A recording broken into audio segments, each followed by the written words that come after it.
શાંતિ 28/3/2026 આજના મીઠા બાબાના મધુર મહાવાક્ય. મીઠા બાળકો, દરેકના પાપ ચૂસવાવાળા ફર્સ્ટ ક્લાસ બ્લોટિંગ પેપર એક શિવ બાબા છે. એને યાદ કરો તો પાપ ખતમ થાય. પ્રશ્ન છે, પાપ આત્મા પર સૌથી ઊંડા દાગ કયા છે? ગહેરા દાગ કયા છે? એને મટાડવા માટે કઈ મહેનત કરો? ઉત્તર છે, આત્મા પર દેહ અભિમાનના ખૂબ ગહેરા દાગ પડેલા છે.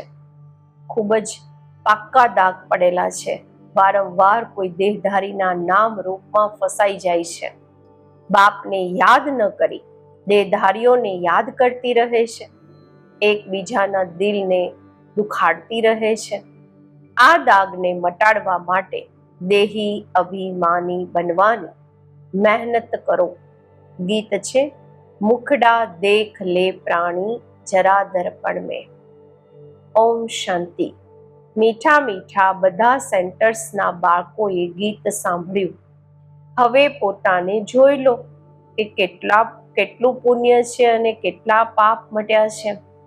આખી દુનિયા સાધુ સંત વગેરે બોલાવે છે કે હે પતિત પાવન, એક જ પતિતથી પાવન બનાવવા વાળા બાપ છે. બાકી બધામાં છે પાપ. આ તો તમે જાણો છો કે આત્મામાં જ પાપ છે. પુણ્ય પણ આત્મામાં છે. આત્મા જ પાવન, આત્મા જ પતિત બને છે. અહીંયા બધી આત્માઓ પતિત છે. પાપોના દાગ લાગેલા છે એટલે પાપ આત્મા કહેવામાં આવે છે. અત્યારે પાપ નીકળે કેવી રીતે? જ્યારે કોઈ વસ્તુ પર સાઈ કે તેલ પડી જાય છે, તો ઢોળાઈ જાય છે, તો બ્લોટિંગ પેપર એને સૂકવી લે છે, ખેંચી લે છે અને એ બધું ચૂસી લે છે. અત્યારે બધી મનુષ્ય આત્મા યાદ કરે છે એકને, કારણ કે તે બ્લોટિંગ પેપર છે, પતિત પાવન છે. સિવાય એ એકના બીજા કોઈ બ્લોટિંગ પેપર છે નહીં. એ તો જન્મ જન્મ ગંગા સ્નાન કરે વધારે જ પતિત થયા છે.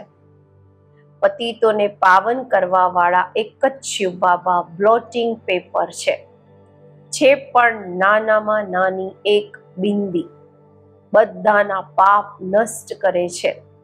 કઈ યુક્તિથી? માત્ર કહે છે, મને બ્લોટિંગ પેપરને યાદ કરો.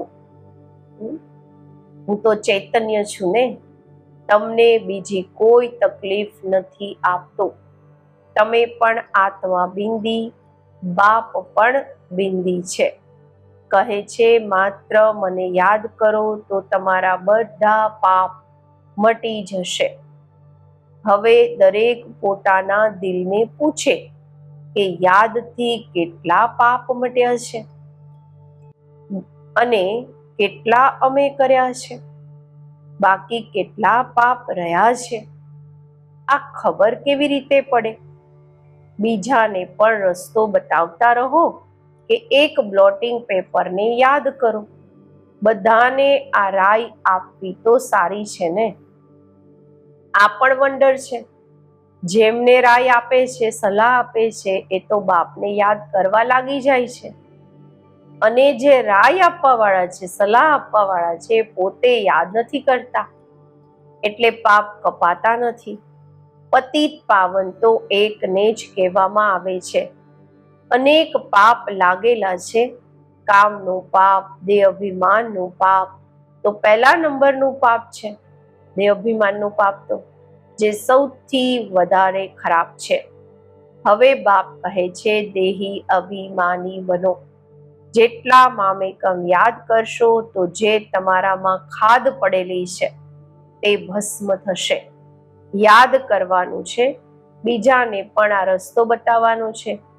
જેટલું બીજાને સમજાવશો તો તમારું પણ ભલું થશે.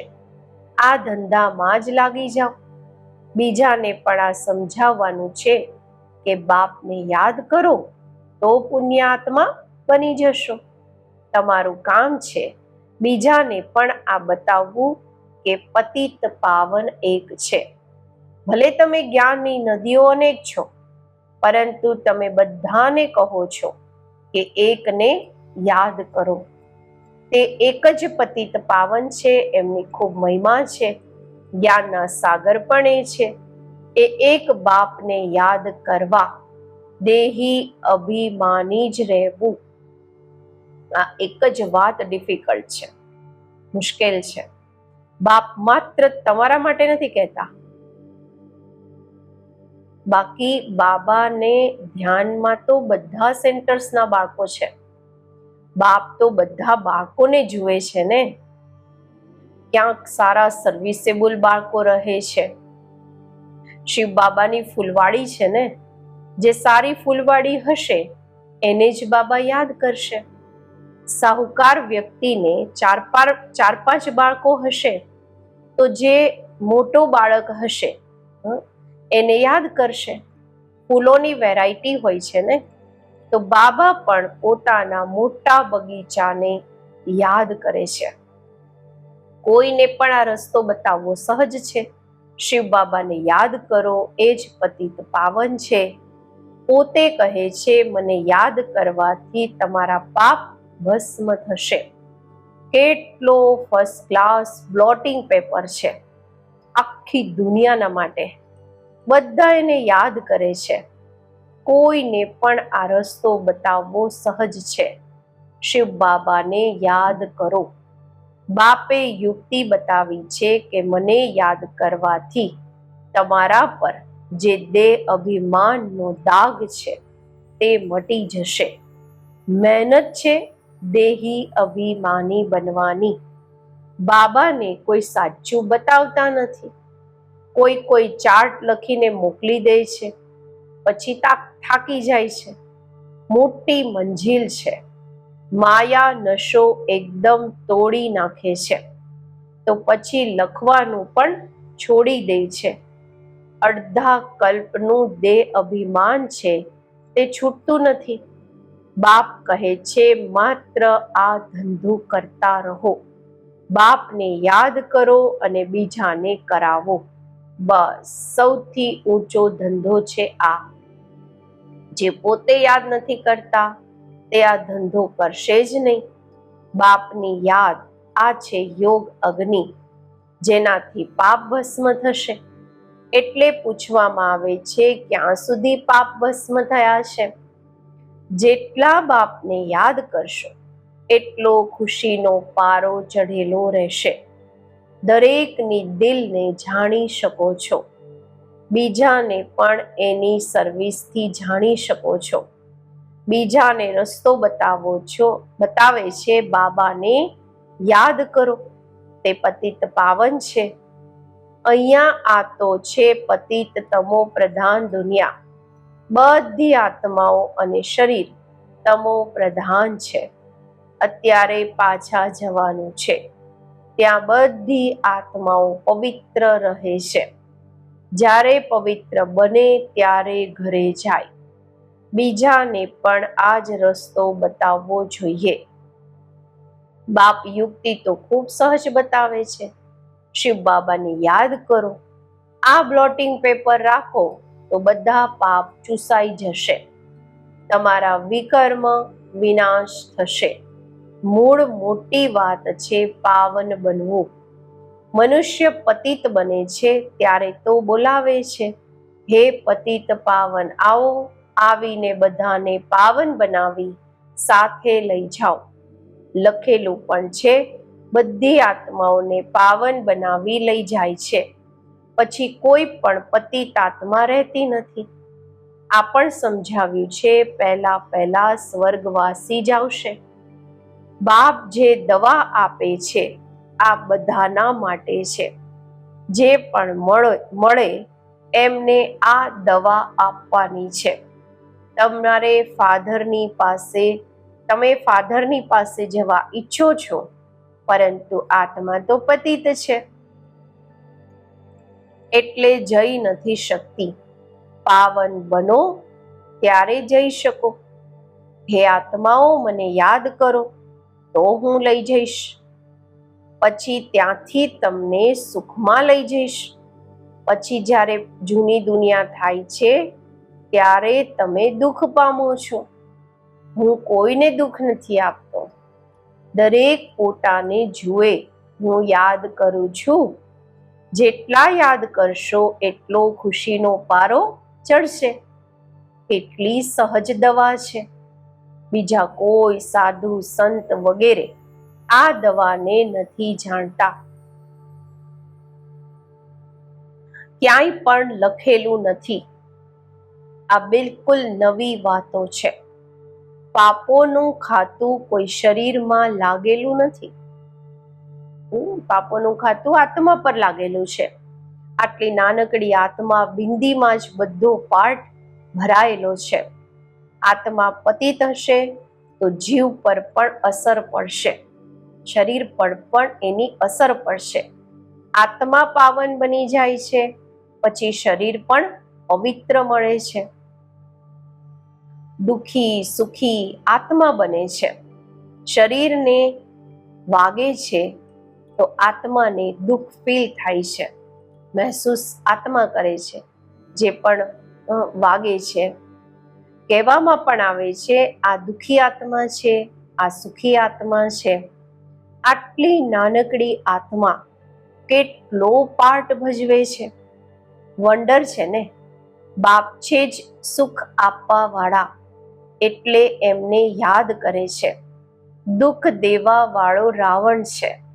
સૌથી પહેલા આવે છે દેહ અભિમાન. અત્યારે બાપ સમજાવે છે તમારે આત્મ અભિમાની બનવાનું છે. આમાં ખૂબ મહેનત છે. બાબા જાણે છે. સાચા દિલથી જે યુક્તિથી યાદ કરવું જોઈએ કોઈ મુશ્કેલ યાદ કરે છે. અહીંયા રહેતા પણ ઘણા ભૂલી જાય છે. જો દેહી અભિમાની હોય તો કોઈ પાપ નહીં કરે. બાપનું ફરમાન છે હિયર નો એવેલ. વાંદરાના માટે તો નથી ને, આ તો મનુષ્યોના માટે છે. મનુષ્ય વાંદરા જેવા છે તો વાંદરાનું ચિત્ર બનાવે છે. ઘણા છે જે આખો દિવસ જરમુઈ ઝગમુઈ કરતા રહે છે, પર ચિંતન કરતા રહે છે. તો બાપને સમજણ આપવી પડે છે. બધા સેન્ટર્સ પર કોઈ ન કોઈ એવા રહે છે જે એકબીજાને દુઃખ જ આપતા રહે છે. કોઈ સારા પણ છે જે બાપની યાદમાં રહે છે. સમજે છે મનસા વાચા કર્મણા કોઈને દુઃખ નથી આપવાનું. વાચા પણ કોઈને દુઃખ આપશે તો દુઃખી થઈને મરશે. બાપ કહે છે તમને બાળકોને બધાને સુખ આપવાનું છે. બધાને કહેવાનું છે કે દેહી અભિમાની બનો. બાપને યાદ કરો. અને કોઈ પૈસાની લેનદેનની વાત નહીં. માત્ર લવલી બાપને યાદ કરો તો તમારા વિકર્મ વિનાશ થઈ જશે. તમે વિશ્વના માલિક બની જશો. ભગવાન વાચ મન મના ભવ. એક બાપને અને વારસાને યાદ કરો. બીજું કંઈ પણ આપસમાં નહીં બોલો. માત્ર બાપને યાદ કરો. બીજાનું કલ્યાણ કરો. તમારા બાળકોની અવસ્થા એવી મીઠી હોય જે કોઈ પણ આવીને જુએ બોલે બાબાના બાળકો તો બ્લોટિંગ પેપર્સ છે. અત્યારે તે અવસ્થા નથી. બાબાને કોઈ પૂછે તો બ્લોટિંગ પેપર તો શું, અત્યારે કાગળ પણ નથી. બાબા બધા સેન્ટર્સના બાળકોને સમજાવે છે. મુંબઈ, કલકત્તા, દિલ્હી બધી જગ્યાએ બાળકો તો છે ને. રિપોર્ટ આવે છે બાબા ફલાણા ખૂબ તંગ કરે છે, પરેશાન કરે છે.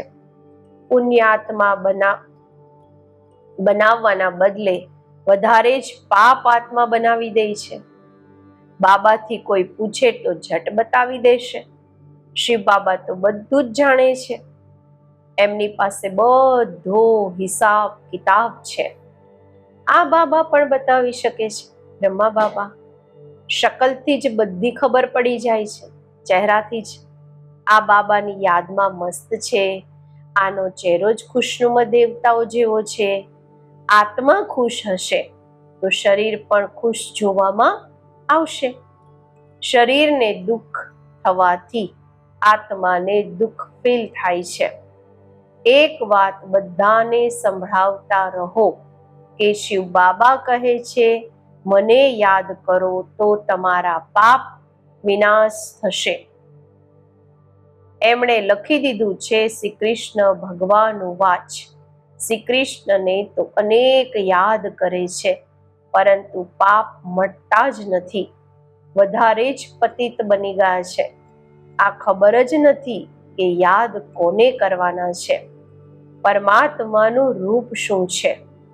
જો સર્વવ્યાપી કહે તો પણ જેમ કે આત્મા સ્ટાર છે, એમ પરમાત્મા પણ સ્ટાર છે. કારણ કે આત્મા સો પરમાત્મા કહી દે છે, તો આ હિસાબથી પણ બિંદી થઈને નાનકડી બિંદી પ્રવેશ કરે છે. બધી બિંદીઓને કહે છે, બાકો મામેકમ યાદ કરો. ઓર્ગન્સ દ્વારા બોલે છે, બાબા શરીર દ્વારા બોલે છે.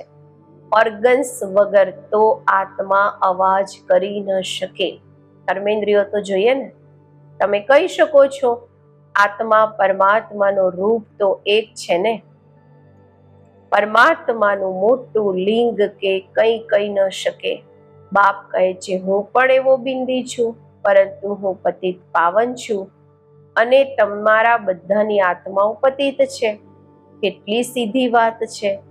હવે દેહી અભિમાની બની મુજ બાપને યાદ કરો, બીજાને પણ રસ્તો બતાવો.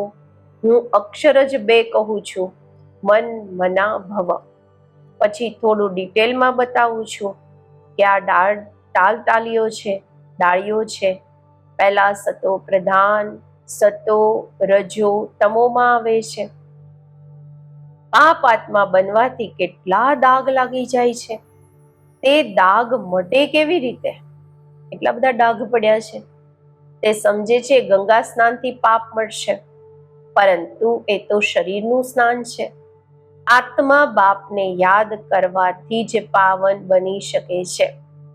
આને યાદની યાત્રા કહેવામાં આવે છે. કેટલી સહજ વાત છે, જે રોજ રોજ બાપ સમજાવતા રહે છે. ગીતામાં પણ જોર આ વાત પર જ છે, મન મના ભવ. વારસો તો મળશે જ, માત્ર મને યાદ કરો તો પાપ મટે. બાપ અવિનાશી બ્લોટિંગ પેપર છે ને. બાપ કહે છે, મને યાદ કરવાથી તમે પાવન બની જાઓ છો. પછી રાવણ પતિત બનાવે છે, તો એવા બાપને યાદ કરવા જોઈએ ને. એવું પણ હોય છે જે યાદ નથી કરતા, એમનું શું હાલ થશે? બાપ સમજાવે છે, બાળકો બીજી બધી વાતો છોડી દો, માત્ર એક વાત કે દેહી અભિમાની બનો, મામેકમ યાદ કરો, બસ. આ તો જાણો છો, આત્મા એક શરીર છોડી બીજું લે છે. આત્મા જ દુઃખ અને સુખ ભોગવે છે. ક્યારેય પણ એકબીજાના દિલને નહીં દુખાડવું જોઈએ, એકબીજાને સુખ પહોંચાડવું જોઈએ. તમારો ધંધો આ જ છે. ઘણા છે જે એકબીજાને દુઃખ આપતા રહે છે, એકબીજાની દેહમાં ફસાતા રહે છે, આખો દિવસ એકબીજાને યાદ કરતા રહે છે. માયા પણ તે જ છે. બાબા નામ નથી લેતા, એટલે બાબા કહે છે, બાકો દેહી અભિમાની ભવ. જ્ઞાન તો ખૂબ સહજ છે, યાદ જ મુશ્કેલ છે. તે નોલેજ તો છતાં પણ 15-20 વર્ષ ભણે છે. કેટલી સબ્જેક્ટ્સ હોય છે, કેટલા વિષયો હોય છે. આ નોલેજ તો ખૂબ સહજ છે. ડ્રામાને જાણવું એક કહાની છે, એક વાર્તા છે. મુરલી ચલાવવી મોટી વાત નથી, યાદની જ ખૂબ મુશ્કેલાત છે. બાબા પછી કહી દે છે ડ્રામા, છતાં પણ પુરુષાર્થ કરતા રહો. બાપને યાદ કરો તો યોગ અગ્નિથી તમારા પાપ ભસ્મ થશે. સારા સારા બાળકો આમાં ફેલ થઈ જાય છે. અચ્છા, મીઠા મીઠા સિકીલધા બાળકો પ્રત્યે માતા પિતા બાપ દાદાના યાદ પ્યાર અને ગુડ મોર્નિંગ. રૂહાની બાપના રૂહાની બાળકોને નમસ્તે. આપણે રૂહાની બાળકોના રૂહાની બાપને નમસ્તે. ધારણા માટે મુખ્ય સાર. પહેલું છે, ક્યારેય પણ કોઈની દિલને દુખી નથી કરવાના, બધાને સુખ પહોંચાડવાનું છે. એક બાપની યાદમાં રહેવું અને બધાને યાદ અપાવવાનું છે. બીજું, પાપોના દાગ મટાડવા માટે દેહી અભિમાની બની અવિનાશી બ્લોટિંગ પેપર બાપને યાદ કરવાના છે. એવી મીઠી અવસ્થા બનાવવાની છે જે બધાનું કલ્યાણ થતું રહે. આજનું વરદાન. પોતાની શ્રેષ્ઠતા દ્વારા નવીનતાનો ઝંડો લહેરાવવા વાળા શક્તિ સ્વરૂપ ભવ. અત્યારે સમય પ્રમાણે સમીપતાના પ્રમાણે શક્તિરૂપનો પ્રભાવ જ્યારે બીજા પર નાખશો ત્યારે અંતિમ પ્રત્યક્ષતા સમીપ એટલે કે નજીક લાવી શકશો. જેમ સ્નેહ અને સહયોગને પ્રત્યક્ષ કર્યો છે, એમ સર્વિસના અરીસામાં શક્તિરૂપનો અનુભવ કરાવો. જ્યારે પોતાની શ્રેષ્ઠતા દ્વારા શક્તિરૂપની નવીનતાનો ઝંડો લહેરાવશો ત્યારે પ્રત્યક્ષતા થશે. પોતાના શક્તિ સ્વરૂપથી સર્વશક્તિમાન બાપનો સાક્ષાત્કાર કરાવો. સ્લોગન છે, મનસા દ્વારા શક્તિઓનું અને કર્મ દ્વારા ગુણોનું દાન આપવું જ મહાદાન છે. અવ્યક્ત ઇશારા. નિશ્ચયના ફાઉન્ડેશનને મજબૂત કરી સદા નિર્ભય અને નિશ્ચિંત રહો. બાપનો બાળકોમાં પૂરો વિશ્વાસ છે, ફેથ છે કે આજ મારા બાળકો વિઘ્ન વિનાશક આત્માઓ છે, પૂજ્ય આત્માઓ છે. આ બાળકો બાપથી પણ આગળ છે. નિમિત્ત બનેલા સદા બાપને પણ નિશ્ચિંત કરવા વાળા છે. સદા ખુશખબરી સંભળાવવા વાળા દરેક વિશેષ છે. સ્વયંમાં પણ એવો વિશ્વાસ રાખી આ સ્મૃતિ સ્વરૂપમાં રહો તો વિજયી બની જશો. ઓમ શાંતિ.